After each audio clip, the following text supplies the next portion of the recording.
రెగ్యులర్గా మనం వాకింగ్ చేసేటప్పుడు కూడా కొన్ని ప్రికాషన్స్ కానీ తీసుకోగలిగితే అదే నర్వ్ స్టిమ్యులేట్ అవుతాయి. కంటిన్యూస్గా డే అంతా నర్వ్ స్టిమ్యులేట్ అవుతూనే ఉంటాయి, యాక్టివ్గా ఉంటాం. డైజెస్టివ్ సిస్టమ్ ప్రాపర్గా యాక్టివేట్ అవుతుంది, నర్వస్ సిస్టమ్ యాక్టివ్గా ఉంటుంది, బ్లడ్ సర్క్యులేషన్ బాగా ఉంటుంది, అలాగే జాయింట్స్ ఫ్లెక్సిబిలిటీ, మస్కులర్ ఫ్లెక్సిబిలిటీ కూడా బాగా మెయింటైన్ అవుతూ ఉంటుంది. మైండ్ కూడా చాలా ఫ్రెష్గా ఉంటుంది.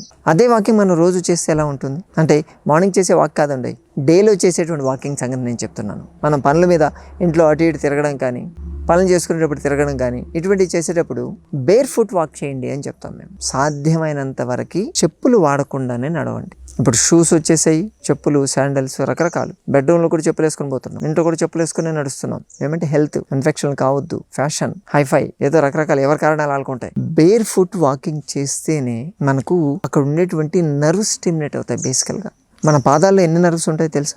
72,000 నర్వ్స్ ఉంటాయండి. అవన్నీ ఎప్పుడెప్పుడు స్టిమ్యులేట్ అవుతూ ఉండాలి. స్టిమ్యులేట్ కాకపోతే వాటి ఫంక్షన్ అవి మర్చిపోతాయి. చాలా వరకు మనం ఈ చెప్పులు వేసుకొని అసలు కాల్ని భూమి మీద ఆంచడమే మనం ఎప్పుడైతే మానేస్తున్నామో ఆ నర్వ్స్ అన్నీ కూడా ఇన్యాక్టివ్ అయిపోతూ ఉన్నాయి. ఒక్కొక్క నర్వ్ బ్రెయిన్కి వెళ్తూ ఉంటుంది. గుర్తుపెట్టుకోండి, బ్రెయిన్ దగ్గర నుంచి వస్తుంది. మనం బ్రెయిన్లో ఏదో ఒక పార్ట్ని స్టిమ్యులేట్ చేస్తుంది. అది ప్రతి నర్వ్కి ఒక స్టిమ్యులేటర్ ఉంటుంది. మనం ఎన్ని నర్వ్స్ని స్టిమ్యులేట్ చేయకపోతే అంత స్టిమ్యులేషన్ అయిపోయినట్టే కదా లెక్క. నడిచేటప్పుడు ఇంట్లో అంటే ఇప్పుడు పాలిష్ బండ్లు వచ్చేసినాయి, ఏమి ఉండదు అక్కడ.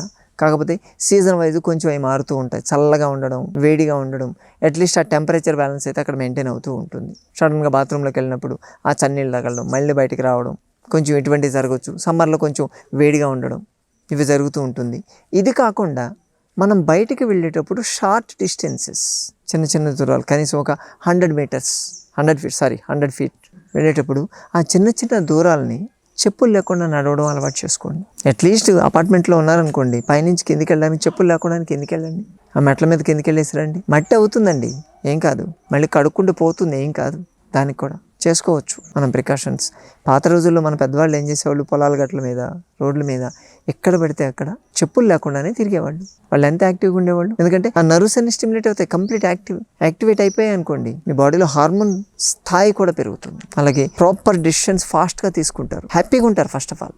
సో మార్నింగ్ ఎలాగో బ్రిస్క్ వాక్ చేసేటప్పుడు మనకు షూస్ కావాలి ఖచ్చితంగా, ఎందుకంటే వెయిట్ లాస్ కోసం అని చెప్పి మనం చేస్తున్నాం కాబట్టి, ఉన్న ఆ టైంలోనే మనం స్పీడ్గా చేయడానికి ట్రై చేస్తాం కాబట్టి, క్వశ్చనింగ్ కావాలి కాబట్టి రిస్క్ వాక్ ఉండాలి. అలా కాకుండా మామూలుగా నడిచేటప్పుడు అంత ఫాస్ట్గా ఎలాగో నడవం కదా మనం. అందుకే గడ్డి మీద నడిచేటప్పుడు కానీ, ఎక్కడైనా సాధ్యమైనంత వరకు గడ్డి మీద నడిచేటప్పుడు బేర్ ఫుట్ వాక్ చేయండి. మీకు మట్టి మీద, ఇసుక మీద నడిచేటప్పుడు సో కనీసం రోజులో ఏజ్ వైజ్, అంటే ఇప్పుడు సపోజ్ ఒక 50 years లోపల, అంటే 40-45 years లోపల ఉన్న వాళ్ళు అయితే రోజుకి కనీసం ఒక 3 to 4 kilometers నడవాలంట. ఇలా bear foot walk, morning walk కాదు. అంటే మనం చేసేటువంటి స్టెప్స్, ఇప్పుడు ఏదో స్టెప్ కౌంటర్ లేదో వచ్చాయి కదా, లెక్కేసుకోండి. సో నడవాలి,